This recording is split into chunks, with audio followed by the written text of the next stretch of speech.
Tu es avec fort. Ngongala ere koka etwa de chen. Nyo fo mo ya mena. Ngo ma chama wulila ko chen ka fo ko jamana ka jo ngo Bakary be la dege nga ka Bakary nywa ngo ko wara de. Sabula on jera fen jamango. Ka dambe nyini ka horonya nyini ka faso nyini. Onini na kuloni faso de undoye ko Bakary ka sra. Onambeta ngwa minwanyi o. Munye o fili mateo. O de la chen. A foli ka nɔgɔ dala nka kɛwale o ka yana o ka gɛlɛ dɛ ne ko an k'o de yakubaya sabula an m'a ye diɲɛ kɔnɔ jamana min ni a jɔra suyɛni ni namara ni bingani kan an b'a fɔ yɔrɔ minnu ma ko jamana baw ko jamana belebelew i bɛ taa sɔrɔ ye o jamanaw kɔnɔ adamaden man bon dɛ k'a fɔ ko fanga bɛ karisa la fanga tɛ maa si la i bɛ taa sɔrɔ fanga bɛ sariya de la sariya de ye siran fɛn ye bɛɛ bɛ siran o ɲɛ fanga b'o de la mais i bɛna ye anw de fɛ yen karisa est puissant karisa est comme ça ça veut dire déjà que karisa est au-dessus de la loi an t'o hakilinaw bila sa wa sariya in ye bɛɛ ta de an k'a taama o de bɛ jamana jɔ fantan bɛ kasi bi Mali la a t'a dɔn a b'a jigi sɛmɛ yɔrɔ min sabula ko n'a sera kiribonda la ko se tɛ ɛ ye o jamana a bɛ taa cogo di bingali bɛ kɛla dɔw kan o ka ayiwa o denw tɛ se ka taa kalan la o denw tɛ ka se ka furakɛ o tɛ ka se ka taa dugu jɔ anw bɛ fan wɛrɛ fɛ panga puruti la ko jamana ko tout va bien an ko tuguni ko jamanaden bɛɛ hakili ka kɛ kelen ye jamana ko la ko an ka kow lajɛ sa Maliba tɔɔrɔ la Maliba sɛgɛnna jɔyɔrɔ ɲini in ko dɔ kɛra la sa u yɛrɛ ɲumanna ko na ɲini i n'a fɔ maa ka na de bɛ maa kunna ala ye ni o ni da a balo b'ale de bolo dɛ a tɛ maa bɔrɛ bolo n ko ten wa mɛnna ko ye Bakary b'o de sira kan o an bolo tɛ maa si bolo a bɛ masa ala de bolo a tɛ cɛ si bolo a tɛ foyi bolo Amara m'a fɔ ten wa n ko n'an ma se ka balo journaliste la n m'o f'i ye ko n b'a bila n bɛ taa baara wɛrɛ kɛ n y'o fɔ san joli a bɛ bi bɔ n m'o fɔ aw ye ne bɛ taa sɛnɛ kɛ n b'a bila n bɛ taa fɛn wɛrɛ kɛ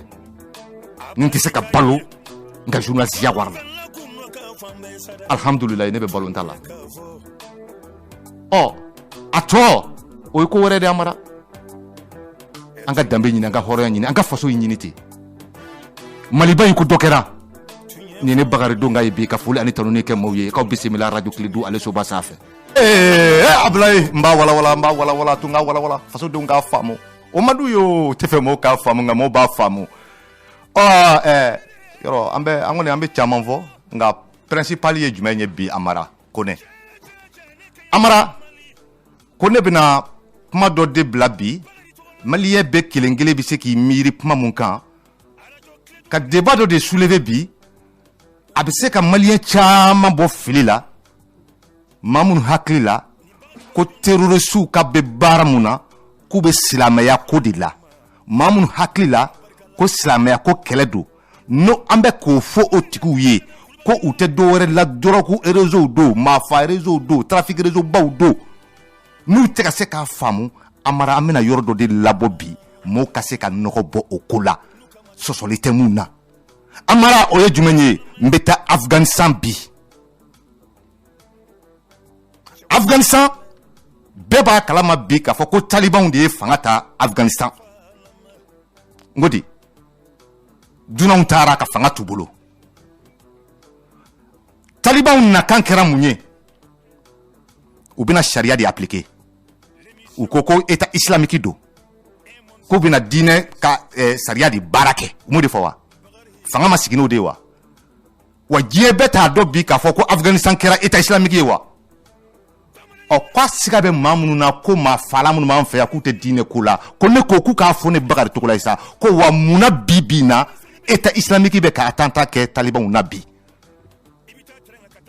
e ko e bɛ diinɛ kɛlɛ la nin nana ka ban a ye diinɛ appliquer a y'a appliquer daminɛ ka ban attentat e b'a kɛ mun na ni diinɛ ko don ni sariya ko don o de la n ko maliyɛnw ma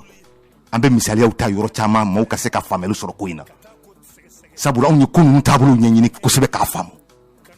k'a dɔn k'a fɔ diinɛ ko tɛ ala ko tɛ adamaden ko tɛ a bɛɛ ye réseau trafiquant juguw de ye i bɛ taa état islamique mɔɔw u bɛ mun kan Afganistan mun bɛ se k'u ni taliban bila ɲɔgɔn na diinɛ ko tɛ bi dɛ u bɛ opium minnu sɛnɛ parce que taliban ninnu ye a tɔgɔ di u ka kumakan di communauté internationale ma k'a fɔ u bɛ fɛn bɛɛ kɛ pour que ka se ka o ko sɛnɛni ka o de nɔgɔya donc ça veut dire que olu bɛ balo la opium wari n'o drogue wari de ninnu minɛlen sa k'u b'o drogue sɛnɛni mun interdit fagali kun de fila bi n k'a bɔ k'a walawala maaw k'a faamu attentat minnu bɛ ka kɛ Afghanistan bi donc n'a bɛ maa minnu hakili la ko terrorisme ko in n'an b'a kuma la u ye an bɛ k'a fɔ u ye an bɛ dɔw yɛrɛ mankan mɛn an ka alimamiw n tɛna n bila maa tɔgɔ la a dɔw bɛ yen u bɛ bɔ u bɛ maa ninnu u b'u majamu ne ko kalan ni kodɔn tɛ kelen tɛ an tɛ kow ɲɛɲini k'a dɔn ne yɛrɛ mana an ka alimami ye ne mana an ka diinɛ ɲɛmaa ye k'a fɔ ko ale bɛ ninnu ko hali bɛ ninnu ka kuma fɔ k'a fɔ k'i b'a lapasa ni fitinin ye n bɛ ɲininka est-ce que e yɛrɛbakun i b'i yɛrɛbakun fɛ parce que i bɛ État islamique groupe ta i bɛ Al-Qaïda groupe ta i tɛ fiman kelen y'a la c'est-à-dire que a biroba i tɛ fiman kelen y'a la u b'a fɛnɛ tɔgɔ fɔ ne bɛ ka faga dɔ k'a fɔ n ye fiman ɲuman y'a la depuis e t'a faamu ko ni fiman ko ni diinɛ ko don bɛɛ b'a kɔnɔ bon mun na État min ye islamique ye ka ban mun na e bɛ continuer ka attentat kɛ o kɔrɔ maliyɛnw an ka wuli k'an jɔ fɛn min b'an fɛ yan diinɛ ko tɛ maa fala ninnu diinɛ ko tɛ bi diinɛ ko tɛ sini ni min ko kalo don u ka weleli kɛ u ka kumakan fɔ a ka tigi kana n'a ka daluya ye anw ka daluya fila an y'a da maaw ɲɛkɔrɔ e lasine k'e bɛ diinɛ ko la Fuseni k'e bɛ diinɛ ko la lasine nana o ye fanga ta o ye sariya appliqueli daminɛ a bɛ ka jamana mara ni sariya de ye ɔ e Fuseni e bɛ se k'o faa cogo di ni diinɛ ko don mais bɛɛ b'a kalama k'a fɔ bi na talibanw kɛlen bɛ ka parce que communauté internationale ye o de gɛlɛya talibanw ma n'o ye opium ko ni drogue ko ninnu ye u ka se k'u engagé o la ka se k'o kɛlɛ donc olu bɛ k'o baara minnu daminɛ problème wulila État islamique kɔnɔ donc n'anw b'a fɔ aw ye fana a mɛnna k'a fɔ n ko drogue réseau don a péré fana fila aw ɲɛkɔrɔ olu bɛ lafasaba sɔrɔ min tuguni Mali kɔnɔ olu bɛ dogoyɔrɔ sɔrɔ min tuguni Mali kɔnɔ maliyɛnw anw bɛ mun siga labilen hali bi ko diinɛ ko ni fɛn ne m'o fɔ aw ye k'o ban wa n ko ka Tombouctou ni Djéné to anw bolo n ko maa tɛ bɔ yɔrɔ wɛrɛ ka na diinɛ fɔ maliyɛn ye wa diinɛ ko tɛ donc an ka kow ɲɛfɔ m'u ye maliyɛnw k'a faamu n'an bɛ wulikajɔ min kɛ ka an ka jamana bɔ nin ko la an k'a wulikajɔ kɛ k'an ka jamana bɔ nin ko la n'an bɛ wulikajɔ min kɛ ka ninnu kɛlɛ ka bɔ an ka jamana na an ka ninnu kɛlɛ ka bɔ an ka jamana na ninnu m'u sigi yɔrɔ si ko n'u ma tasuma de da adamadenw tɛgɛ terrorisme a ye hɛrɛ na dugu kɛlɛ jumɛn na diɲɛ kɔnɔ u k'a yira n na terrorisme k'a ye hɛrɛ na dugu la a k'a yira n na o ye mun diinɛ ko ye an silamɛw an man ka sɔn k'a fɔ an ka diinɛ ka ta k'o kɛ birifini ye k'o ta k'o lanɔgɔ an ɲɛna kunfin jugu diinɛ kaleya kunjugu kan a dɔw yɛrɛ bɛ ko olu yɛrɛ hakili la dɔrɔn n'i ma silamɛya k'olu ta tɔgɔ la k'e tɛ silamɛ ye awɔ kunfin denya tɛ wa olu de mana wuli i b'olu de lafasaba jugu denya la ayiwa ninnu nɔfɛ u b'u lafasa ten nka i b'i wɛrɛ ɲininka k'u b'u lafasa k'u jumɛn u tɛ se k'a f'i ye u bɛ ka maaw fa i ka jamanadenw fa k'u lakɔngɔ e tɛ wuli k'o kɛlɛ kɛ e tɛ wuli k'i jɔ e b'i jɔ karisa bɛ diinɛ ko la karisa bɛ kɛ tan a bɛɛ tɛ manamanakan ye 20 21 00 11 an ka kuma di maaw ma kuma man di da kelen na Amara Kone Radio Kledu ale soba sanfɛla do émission un monde sans terrorisme Radio Kledu aw ni ne Bakary ba cɛ kɔrɔ Togola do ka ayiwa radio partenaire ka bɛɛ fo ka taa Tombouctou ka taa bila Gawo ayiwa ka taa a bila san an ma ɲinɛ aw kɔ mun ye ayiwa Yafoyilakaw ye foli b'aw ye Segu Moti aw bisimila Kayiba Jabatɛ allo e bɛ hakɛ to ka radio datugu bisimila allo Togola an cɛ aba demaya alhamdulillah demaya bi alhamdulillah an bala tanu an bara haba Togola haba bismillah awa ayiwa an tulo b'i la Togola ngala bara sane ayiwa ko filɛ ɲumanw ɲɛkɔrɔ dɛ ni diinɛ ko don ni mun don ni diinɛ ko kɔni don attentat t'i ye bilen Afghanistan dɛ mɔgɔ faga t'i ye Afghanistan bilen dɛ o tiɲɛ donc an ka wuli k'an jɔ ne yɛrɛ bɛ ne yɛrɛ dabali ban an yɛrɛ dɛsɛlen de don ka dɔ de kɛ mɛ o de kabako de ko n'a minɛ Togola parce que anw bɛ ɲɔgɔn buruja la dɔw bɛ ka nin situation kɛ u ka balo sɔrɔ sira ye dɔw yɛrɛ tɛ fɛ a ka ɲɛnabɔ fiyewu dɔw fana bɛ kodɔnbaliya kunfiya la u hakili la ko ayiwa ninnu bɛ diinɛ ko de la i bɛ maa caman sɔrɔ hali n'u ma bɔ ka terroriste ninnu dɛmɛ u da la i b'a sɔrɔ u dusukun na u bɛ k'u soutenir o maa caman bɛ yen u dusukun na u bɛ k'u soutenir parce que u hakili ko diinɛ ko don u m'a ɲɛɲini k'a faamu u m'a ɲɛɲini k'a dɔn ni rien donc an b'an ka jamana plonger o kɔnɔ par exemple n bɛ exemple di sisan anw ka jamana an bɛ se n'i y'a to sa terroriste groupe kelen ka fanga sɔrɔ mun b'a yira anw na ko hali n'anw ye jamana kɛ sariya groupe ye ko ni État islamique de ye fanga sɔrɔ ko ayiwa Al-Qaïda mɔgɔw fana tɛna tila ka wuli ka ŋaara da maliyɛnw na tuguni i n'a fɔ mun bɛ ka kɛ Afghanistan sisan. ayi u bɛɛ bɛ wuli o parce que tagasira ko de don diinɛ ko tɛ o. merci intérêt ko de don. intérêt évidemment. sinon Afghanistan kɛra bi État islamique de y'u bolo. sariya de bɛ ka appliquer bi. évidemment. mais munna attentat bɛ kɛ tuguni. parce que u ka ɲinifɛnw tɛ kelen o. donc maliyɛnw k'u ɲɛ yɛlɛ k'o de faamu an k'o de dɔn. i ni ce ka wuli la n ka foli b'i ye. merci. maa o maa i bɛ ninnu soutenir dusukun na maa o maa i bɛ ninnu soutenir i ka musaka la i ka wari la i ka kodɔn na i ka fɛn o fɛn na i ka dɔn k'a fɔ ko sini kɔni tɛ e ye dɛ parce que e de bɛ kɛ sababu ye ka innocent fu dɔ ni bonɛ ninnu bɛ maa o maa fa la bi Segu mara kɔnɔ ka taa bila Moti mara kɔnɔ ka taa bila sa fo Tombouctou mara kɔnɔ u bɛ ka maa o maa fa bi i b'a sɔrɔ c'est des gens qui n'ont même pas droit au chapitre c'est-à-dire que ils représentent rien dans les prises de décision. Des commerçants, des paysans, des ouvriers. Mais il t'a soro, elle était homme politique ni le maya kono, ou ka chou kono. Donc la population, moumami, moumabo, ou de ta fara. Bon, on a ko danye koro, ko dine ko, ni dine do ni mundo. Afghanistan flanya koro, doka wolele ke kaka perevu di ko dine ko do ka fanya bi. 2021 0011, un monde sans terrorisme. Allô? Allo Ansu. Aba Demaya. Bashite. Alhamdulillah yambala tanu. Mifo. Foli jaranye. Ka wuri tar channel so tala jela fo. Tubarikalla. Vraiment radio aw be baramna ali jambe do diga la kandame. Am ya rabbi mo. Aywa ika sujet be min. O ni sujet na faka bon kusuba kusuba. Parce que ni ata kala je ya fo tuko me on ya al-islamawde. Bo kana ye mo be ira réclamer islamia la. Walma ka keleke an togola kele min ni kuraneta walma ka silamɛya sariyaw ta o i b'a ye k'a fɔ ko o ni ninnu bɛ mun kɛ o tɛ kelen alhamdulilayi mais an fɛ yan kɛrɛnkɛrɛnnenya an bɛ se ka mun kɛ pour que an ka bɔ nin kɔnɔ parce que ni ne ɲininka Togola nin kɛlɛ in a bɛ bali ne la kosɛbɛ ko ninnu mɔgɔ ninnu kana anw ka jamana suganti nin kɛlɛ in kama quoi. Parce que avec pour moi ko kala kun ko sai que le mobile de guerre ne be nyira yinika c'est-à-dire que nous be an ga jamana ciblé kun jumɛn de kama kun kelen pe jumɛn i be terrorisme kelen ye ya bonne diɲɛ jamana o jamana na bi i be a ressources économiques de ta ko lajɛ très bien bon ni donna o kɔnɔ pour ce qui nous concerne ne b'a fɔ ko bon an ka terrorisme bɛ an fɛ yan o kɛlɛ i yɛrɛ ɲuman walima an ka ye cogo la vraiment c'est pour cibler nos ressources parce que n'i ye Sahara ta k'a lajɛ depuis dans les années 1957 projet de bɛ tubabu bolo kɛrɛnkɛrɛnnenya Faransi bolo a bolo bɛ se ka da cɛncɛn fu in jukɔrɔ nafolo kan cogo min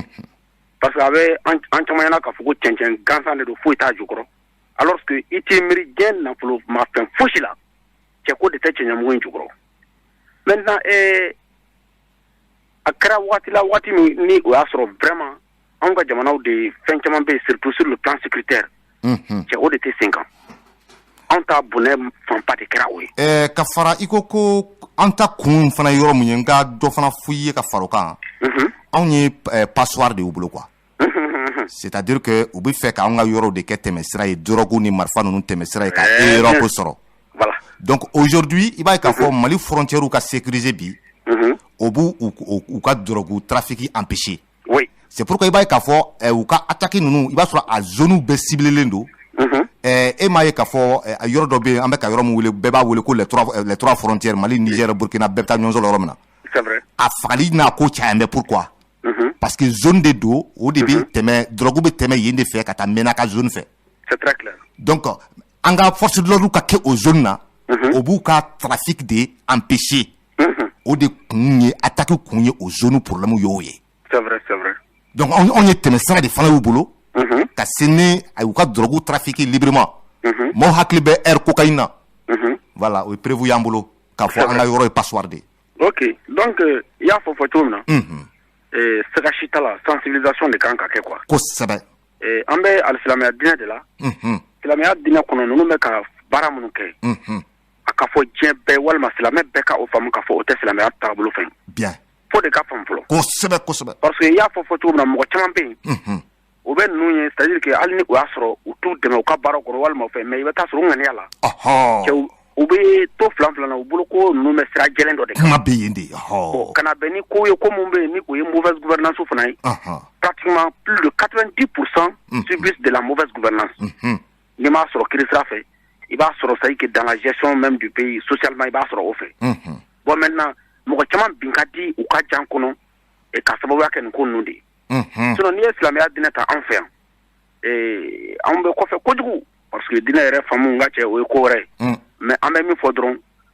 an ka fɛɛrɛ k'an ta fan ye mun ye na an ka se ka o bɔ a kɔnɔ pewu. Parce que ne hakili la silamɛw de kan ka kɛ nin wulikajɔ fɔlɔ ye ka yira diɲɛ na ko ninnu bɛ ka silamɛya kɛ mun ye ko silamɛya t'o ye o kɛlɛ kɛbaga ye silamɛw de fɔlɔ ye. Effectivement. Ka yira diɲɛ na ninnu bɛ ka an ka silamɛya de tɔgɔ tiɲɛ k'an ka silamɛya nɔrɔgɔ. Très bien. Donc anw ka tɔgɔ di leader religieux olu de kan ka kɛ nin première ligne la. A combat n'a sensibilisation a n'a kuma tiɲɛ ɲɛfɔli maaw ye. C'est vrai parce que a mɔgɔ kelen bɛ yen ni u bɔra walima n'u ko mɔgɔw ka bɔ Togola jamako dan don dɛ. Kabako don. Voilà donc o kɔrɔ ye u lamɛnnen don a ka ca Ala fɛ i y'a fɔ cogo min na n'u ye kunnafoni jɛlen di mɔgɔ ma. Moi je pense que mɔgɔ caman bɛ yen o tɛ bin ninnu ka jɛn kɔnɔ. Merci. An bɛ dugawu de kɛ hali bi Ala k'an bɛɛ sababu. An bɛ rabi an bɛ foli ni tanuni k'i ye a mɛnna ne y'a fɔ n b'a kuma la n ko ayiwa programme dɔ ka se ka bila sen kan mun bɛ se ka tali kɛ au conseil islamique kɔnɔ mun bɛ tali kɛ sensibilisation ni information ko kan ka ɲɛsin terrorisme ko kɛlɛli kan c'est-à-dire que acteur kɛlɛba fɔlɔ sarasiw bɛ terrain kan mais sarasiw kɛrɛfɛ ka diinɛ tiɲɛ yɛrɛ ɲɛfɔ maaw ye ayiwa il faut que les leaders religieux la u fana ka wuli k'u jɔ o baara la o programme de ka sɔrɔ u bolo u ka se ka Mali fa bɛɛ taama u ni maaw bɛ se ka ɲɔgɔn kuma cogoya min na u bɛ se ka fɛɛrɛ minnu sigi sen kan pour que u bɛ ni hakilina kɔlɔ don denmisɛnnin minnu kun na k'u tromper aw ka se ka wuli k'a ɲɛf'u ye mun don fɛn minnu bɛ ka kɛ a ka fɔ parce que ni maa o maa ye nin ko in ɲɛdɔn yɛrɛ maa tɛ sɔrɔ a la o maa si tɛ sɔrɔ a la diinɛ ko i bɛ maa de nɛgɛ ka na o maa si tɛ maa si forcer o n'i ye forcing nalen depuis o ranta dɔn ko tiɲɛ ko nkalon don wa an mara o ka bɔ yen ninnu bɛ ka bi waliden jojoli ka bi ɲafunke gundam dire zone kɔnɔna na awɔ u y'a dɔ kɛ gundam ka musomaninw to kulonkɛ la sufɛ denmisɛnninw bɛ kulonkɛ min kɛ sufɛ parce que comme u y'a interdit ko ɲɛnajɛw kana kɛ dunu fo ni musique ninnu kana jouer donc musomaninw bɛ ɲɛnajɛ mun na sufɛ u nana dɔrɔn ka na musomanin 9 ka olu sama ka bɔ jamana k'u kɛ mobili kɔnɔ ka taa n'u ye dugu kɔfɛ maaw bɛ hakɛ to han ka taa bi u kan ka tila k'u bila ka segin o kɛra gundam bi bi in na n bɛ ka kuma o ye waati min na sisan ɲɔnɔ zone kɔnɔ dɔgɔ firi zone kɔnɔ mɔgɔw ka malo tigɛlen stockelen ka bila yan'a ka ja u bɛ ka taa tasuma mɛnɛ a la tellement malo ma ja tasuma tɛ se k'a minɛ u bɛ ka gasoil de funfun a kan ka sɔrɔ ka tasuma bila a la silamɛ bɛ silamɛ ɲɔgɔn ka wɔsi a y'a biri ka wɔsi a ka denbaya balo diinɛ jumɛn ko k'i ka t'o tiɲɛ o droit jumɛn b'e bolo donc an ka ko in faamuya k'a fɔ diinɛ ko tɛ mɔgɔw ka wuli k'u jɔ n'an y'a to an ka jamana ka to nin ko kɔnɔ an bɛ mɛn nin tɔrɔkɔ la dɛ an ka wuli k'an jɔ a ko a dilanba bɛɛ kelen kelen bɛ ala han maillon kelen tɛ yen société kɔnɔ k'a fɔ ko mun ka woro tɛ ko in kɔnɔ bɛɛ de k'i jɔ i jɔyɔrɔ la 20 21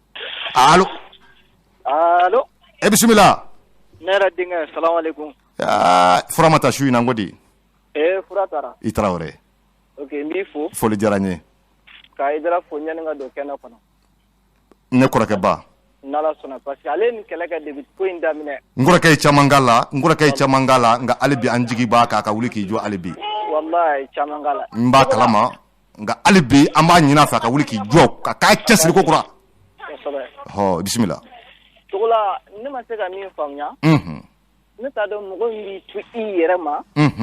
k'i bɛ ninnu défend quoi silamɛya la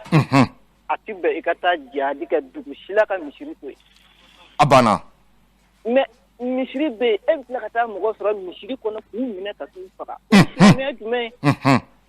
c'est à dire maliyɛnw ka kunu quoi an ka wuli k'an jɔ kosɛbɛ mais défaut bɛ yɔrɔnin min na Togola i ka dɔn k'o f'i ye bisimila ɲɛmɔgɔ ko de bɛ Mali la mais alhamdulillah ni Assimi y'a jɔ a jɔyɔrɔ la ni ban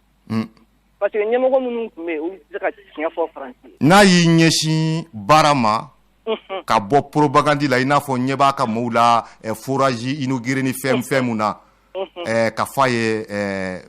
le Mali la o t'an bolo dɛ a nakun ye baara mun ye coup d'état kɛra kun min kan u k'u ɲɛsin o baara ma le peuple souffre le peuple est dans l'amertume mɔɔw désemparés don jamana 90% minɛnen don an na donc u k'u ɲɛsin o ma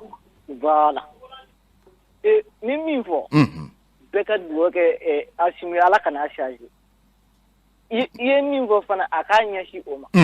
mais fɛn kelen min bɛ se ka nin ba dɔrɔn an ka sɔrɔsiw ɲɛsin u ka terroriste kɛrɛ n'o tɛ fura t'a la o n'o tɛ fura t'a la wallahi n'an tora ta ne nin ma ban ta ne président wɛrɛ nana wallahi an ti bɔ n ko n'an m'an kɔlɔsi an bɛ san 30 k'a kɔnɔ a ma nɔgɔn population fana k'a jɔ a jɔyɔrɔ la voilà aujourd'hui i bɛ taa Mali kɔnɔ yɔrɔ n bɛ yala ni émission ye kosɛbɛ kosɛbɛ n b'a kalama mais n bɛ taa yɔrɔ yɔrɔ ne ma taa sɔrɔ yɔrɔ la k'a fɔ ko c'est-à-dire élus ou bien ɲɛmɔgɔw kɛn bɛ ka fɛn dɔ bila en place pour lutter contre le terrorisme n bɛ se ka dugu kelen mun fɔ ni n taara ka taa fɛn dɔw sɔrɔ sen kan ye ça c'est Tomia quand je suis arrivé là-bas n y'a sɔrɔ déjà à Tomia u yɛrɛ kɛn bɛ ka comité sigi u ka préfet la dugu ayiwa responsable b'a la filaw b'a la bɔbɔw b'a la a tɔgɔ di miyankaw b'a la bɛɛ b'a la quoi donc au comité maintenant chaque semaine u bɛ réunion kɛ ka situation sécuritaire dans la zone ka évaluation ni fɛnw kɛ c'est à dire que n taara problème sɔrɔ yɔrɔ o yɔrɔ ka taa ko o ye Tomia ye sinon n taara yɔrɔ o yɔrɔ i tɛ foyi sɔrɔ yen min f'i ye o yɔrɔ la Tomia fanga bɛ olu la sinon kɛrɛfɛtɔ ninnu a fanga t'u la ne de y'a f'i ye wallahi fanga kɔni b'u la sa kɔrɔkaw ma fara ɲɔgɔn kan bi population bɛɛ ka fara ɲɔgɔn kan bi k'a fɔ ayiwa an ka hakilinaw fara ɲɔgɔn kan an ka jɛ ka fɛn dɔw sigi sen kan fɛn bɛ se ka ko in kɛlɛ dɔgɔkun o dɔgɔkun an bɛ fara ɲɔgɔn kan an bɛ réunion kɛ an bɛ hakilina kuraw di ɲɔgɔn ma a bɛ kɛ o n ko di o ye population de ye o mais ni bɛ i bɛ taa o zone kɔnɔ bi hali n'i ko bi ne bɛ taa zone caman kɔnɔ même les élus là pour que u ka se ka intervenir a dɔw bɛ yen i b'a sɔrɔ n'u bɛ se ka heure kelen baro kɛ fɔlɔ pour que ka se k'u rassurer tellement i b'a sɔrɔ u bɛ siran c'est-à-dire ils veulent même pas aborder le sujet à forte raison k'a fɔ ko an ka hakilina ta ka fɛn dɔw sigi sen kan o bɛ ban cogo di a ma nɔgɔn cogo la ayiwa an ka foli b'i ye n taara dugu dɔw la n b'a fɔ yɛrɛ ko n bɛ taa dugu dɔw la i b'a sɔrɔ ni n sera a élu dɔw la u b'a fɔ ko n kana taa mais an bɛ to ten wa dugutigiw bɛ yen alimamiw bɛ yen jeunesse bɛ yen mais k'a fɔ an ka sigi ka dugu an ka yɔrɔ ni bɛɛ y'i ta fura c'est comme n'a fɔ bɛɛ y'i ka bulonda fura n ko de bɛ dugu jɛ o tɛ quartier jɛlen ye wa dugu bɛɛ ka fara ɲɔgɔn kan jeunes ni fɛnw an ka dugu sécurité ko an bɛ se ka mun sigi sen kan an bɛ se ka hakilina jumɛn sigi sen kan n'a ye baara minnu sigi sen kan k'a kɛ dɔgɔkun o dɔgɔkun an bɛ ɲɔgɔn ye karisa nin kun kalifara aw la aw sera ka mun kɛ karisa aw ye sera ka mun kɛ nin na aw sera ka mun kɛ nin na bɛɛ ka kuma ɲɔgɔn ye an m'a ko ban o mais an bɛɛ y'an sigi k'a lajɛ ninnu bɛ ka dugu ci u bɛ ka dugu tiɲɛ u bɛ ka dugu tiɲɛ u bɛ ka fanga sɔrɔ donc don dɔ bɛna kɛ a bɛ kɛ cogo di bi in na ka bɔ kuma la waati boloda la man jan a mara fɛn jɔrɔ bɛ ne Bakary Togola la bi Mali yɔrɔ minnu bɛ yen bi ni école bɛ san 5 san 6 bɔ ko école tɛ ka k'a a yɔrɔw la a mara n ka taamaw kɔnɔ a yɔrɔ jɔrɔ bɛ ne na a jɔrɔ bɛ na ni mun ye parce que denmisɛnnin minnu bɛ yen n'u tɛ ka taa école la a ka taa denmisɛnnin ma 2 ye u tɛ taa école la baara t'u la u bɛ terroristes de senkɔrɔ donc n'an m'an kɔlɔsi dans 5 ans o denmisɛnnin ninnu bɛna wuli ka kɛ mun ye donc o b'a sɔrɔ u ye 10 ans sɔrɔ u tɛ ka kalan kɛ ka bɔ kuma la Bura an taara Bura mun ye Yoroso mara ye Bura ale ye Burkina ni Mali ka frontière yɔrɔ ye ayiwa Yoroso fa fɛ an taara ye u bɛ mun fɔ an ye ko école tɛ yen donc u b'u denw bila ka taa kungo kɔnɔ baganw nɔfɛ C'est-à-dire que olu denw de bɛ terroriste cɛ la kungo kɔnɔ. Débat là, les femmes l'ont dit. Ko ni den to dugu kɔnɔ ten, fɛn a tɛ baara kɛ, a tɛ wari sɔrɔ, a tɛ ekɔli kɛ, donc denw tɛ ka taa ekɔli la, cɛmisɛnnin o cɛmisɛnnin kɔni n'o bɛ se ka baga gɛn, o bɛ bila ka taa kungo kɔnɔ. An m'a fɔ bagankɛla bɛɛ terroriste dɛ, mɔgɔw kana n ka kuma yɛlɛma, n m'a fɔ dɛ, wa bagankɛla bɛɛ tɛ terroriste, sabula ne yɛrɛ ye bagantigi ye. Ni activité filanan bɛ n'a ka fara n ka radio baara ka bagan bolo. Il faut être clair. On ne l'a pas dit. Mais u bɛ taa kungo kɔnɔna minnu na, kungo kɔnɔna ninnu i bɛ taa sɔrɔ maa minnu bɛ ka yɔrɔ maîtriser c'est des terroristes. Maa minnu sago b'a yɔrɔ la c'est des terroristes. U bɛ mɔgɔ minnu côtoyer kungo kɔnɔna na c'est des terroristes. Donc au fini ça bɛ kɛ cogo di? Ne Bakary ba cɛkura Togola n bɛ bɔ kuma la yan Ala ka su yɛrɛ dan bɛɛ lajɛlen ma. Amara Kone a tun bɛ nɛgɛ kɛrɛfɛw la ayiwa ne Bakary ba cɛkura Togola na Ala ye alamisa don yira aw ni ne na an bɛ ɲɔgɔn sɔrɔ nin kɛnɛ kelen kan. Kledu soba sanfɛ foli ani tanuni a ka kɛ bɛɛ ye. Ayiwa ka tilen n ka segin ka kuma in kan dɛ. Forage ko ni kirikirakiri Asimi an t'a la dɛ. A ko an t'a la dɛ. I tɛ catiribɔla i tɛ campagne na. Coup d'état kɛra c'est-à-dire que nous sommes dans une situation difficile. Et vraiment particulière. Donc au temps où on politique au féminin, tu ne dois pas avoir ce temps. Tu dois être concentré sur l'essentiel. Faire sortir le pays de là. Tu dois être concentré aujourd'hui à ce que les paysans puissent récolter librement aujourd'hui leur riz dans l'office du Niger. Tu dois être aujourd'hui concentré sur les commerçants de Douanzan, de Boni. Comment les sécuriser. Et tous aujourd'hui payent des taxes aux terroristes.